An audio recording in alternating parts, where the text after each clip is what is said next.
All right. So you wanted to know more about the art of war. Yeah, Let's dive right in. let's do it.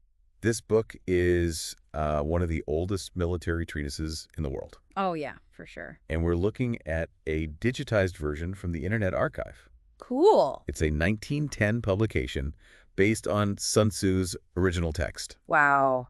from the 6th century BC. 6th century BC. Crazy to think. That is amazing. Something that old is still relevant. I know, right? Today, right? Yeah, and what's really fascinating is how this 1910 edition is kind of like a window Oh, yeah. into how people were thinking about Sun Tzu over a century ago, Yeah. building on ideas that had already been around for millennia. Yeah. Talk about a legacy. Yeah, and you might be surprised to see that the whole thing is only 268 pages. Really? It's not some massive volume, Huh. which makes you think Yeah, it must be packed with insights. exactly.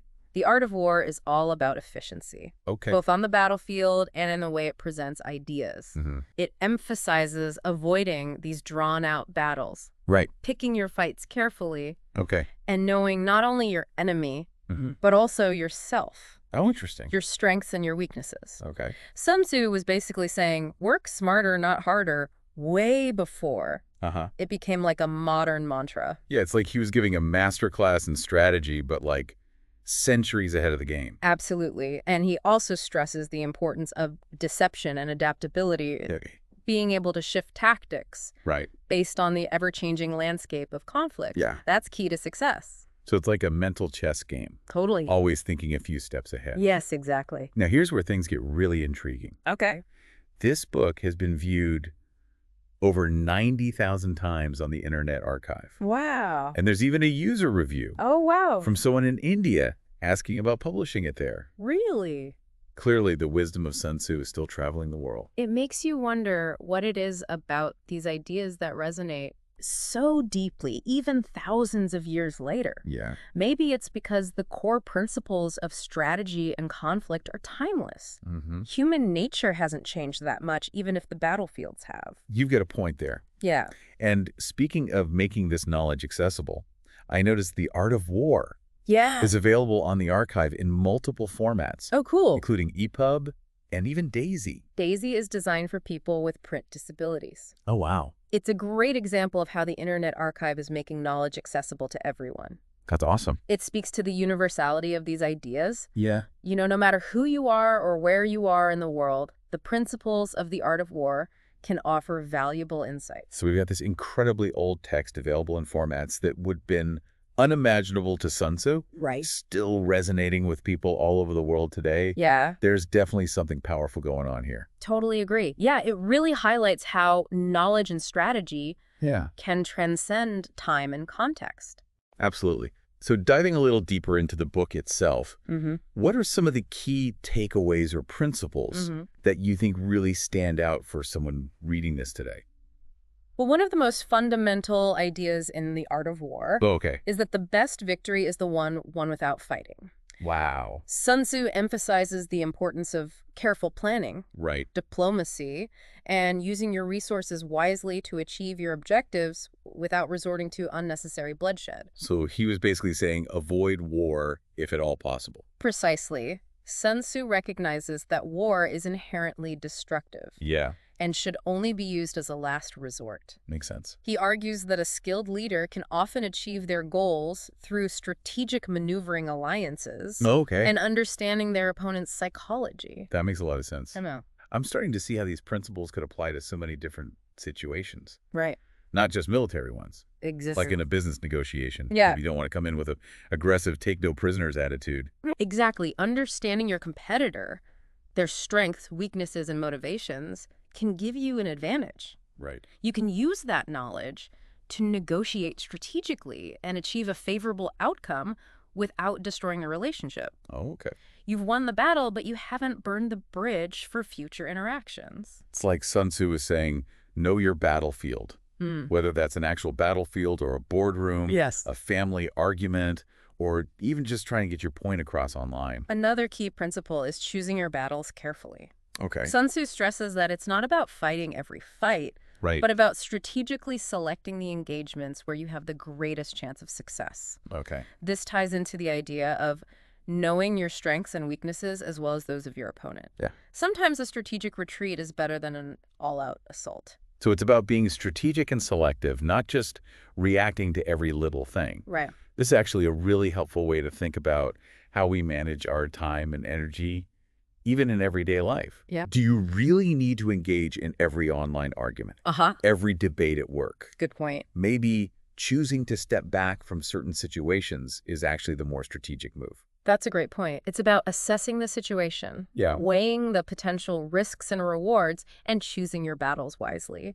Sometimes the most strategic move is to withdraw or avoid conflict altogether. And that idea of avoiding conflict ties back to the concept of achieving victory without fighting. Exactly. So it all connects. It's really impressive how Sun Tzu weaves all these different principles together. It is, he creates a whole philosophy of strategy. Yeah. And that philosophy is what makes the art of war so enduring. Okay. It's not just about military tactics. It's a framework for thinking about conflict and competition in a more strategic and nuanced way. Right. It reminds us that we have choices. Yeah. That we can approach these situations with intelligence and foresight.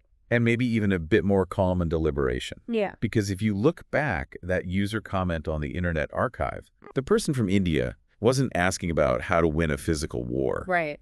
They were probably looking for insights into strategy in business, or maybe even personal life. That's right. And that brings us to another crucial element of the art of war, Okay. which is adaptability. Okay.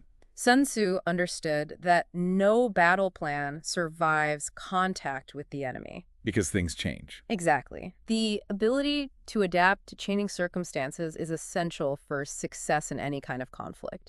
Sun Tzu encourages us to be flexible, Right. to constantly assess the situation and adjust our strategies accordingly. So to sum it up, the art of war is telling us avoid unnecessary battles. Yep. Pick your fight strategically. Know yourself and your opponent.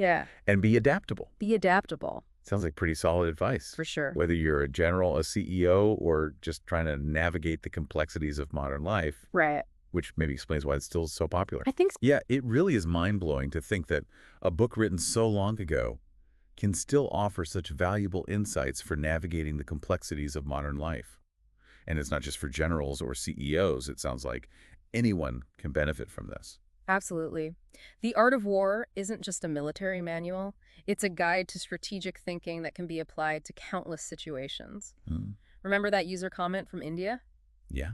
Clearly, people are finding relevance in Sun Tzu's ideas far beyond the battlefield. You know, it's funny. We were talking about the different formats the book is available in on the Internet Archives. Yeah. And I was thinking about how cool it is that someone with a visual impairment could experience this ancient wisdom through the DAISY format. That's a great point. It highlights the importance of accessibility and making sure that knowledge is available to everyone regardless of their abilities. It's like this knowledge wants to be shared. It wants to be out there in the world, helping people. It's been translated into so many languages. It's available in all these different formats. People are still talking about it centuries later. Pretty impressive for a book about war. It really is. And it makes you wonder, what would Sun Tzu think about the technology we have today? Oh, gosh, I don't know. How would he apply his principles in a world of digital warfare and instant communication? Ooh, that's a good question. I mean, the guy was all about deception and intelligence gathering. Imagine him trying to wrap his head around the internet. He'd probably have a field day. I think so, too. Yeah. His emphasis on deception, intelligence gathering, and understanding the psychology of your opponent seems even more relevant in the digital age. Think about all the ways we try to outsmart each other online, whether it's in marketing, social media, or even just trying to win an argument. It's like a whole new battlefield. So we've got these ancient ideas written for a world of swords and shields, and suddenly they're relevant to things like Twitter and Facebook. That's just wild. It speaks to the enduring power of strategy. No matter the tools or the technology, the fundamental principles of understanding your opponent, choosing your battles, and adapting to change remain essential. So as we wrap up our deep dive into the art of war, what's the one big takeaway you hope our listener walks away with? Well, if a book about war from the 6th century BC is still relevant today, it tells us something important about the human condition. The challenges of strategy, conflict, and human nature are timeless. We still face many of the same fundamental problems that people struggled with centuries ago, but it also reminds us that we have the power to approach these challenges with intelligence, adaptability, and a deep understanding of ourselves and the world around us. We have choices. We can choose to react with anger and aggression, or we can step back, assess the situation, and respond strategically. That's a really empowering thought. It's not about becoming some kind of ruthless warrior. It's about using strategy and wisdom to navigate the challenges of life. And those challenges are everywhere, from the boardroom to our personal relationships. So for our listener who is now probably itching to learn more, be sure to check out The Art of War yourself on the Internet Archive. You can even read it in your pajamas. And until our next deep dive, keep exploring and stay curious.